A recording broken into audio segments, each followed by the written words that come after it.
هي الدنيا جرى فيها ايه؟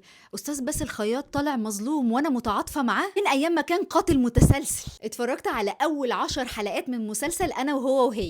انا فاضيه وقعدت اتفرجت على 10 حلقات. مسلسل باختصار بيتكلم على طارق وهايا وعندهم بنتين. طارق طالع عنده ملوش شخصيه ومنساق ورا كلام ابوه. في سر بعد 10 حلقات دلوقتي لسه ما اتكشفش ان هو مش عايز يشتغل. لما مراته بدات تنجح وعملت بودكاست واتشهرت اتغاظ منها وطول الوقت بيحاول يقلل منها. طبعا دي نتيجه عقده ربها فيه ابوه. حبيت قوي في المسلسل مشاهد باسل الخياط مع بناته. اول مره اشوفه في حياتي عاطفي. تيجي بقى رباب دي وهتبقى سبب في خراب العيله كلها وخراب البيت. طب يجتمع مع البنت دي في المسرح عند صاحبه وحد بيلقط لهم صور وهو ملوش دعوه اصلا بالموضوع وبيبعتها لمراته. مسلسل حلو قوي بجد وفي حته كده لايت كوميدي حلوه. اول مره باسل الخياط نشوفه بالشكل الجديد ده. لحد دلوقتي انا ما مليتش من المسلسل، بس من وجهه نظري ان هو لو كان 10 او 15 حلقه كان هيبقى احلى بكتير. مش عارفه ليه في ممثلين بيعتبروا في رمضان ان هم لو عملوا مسلسل اقل من 30 حلقه دي بتكون اهانه ليهم.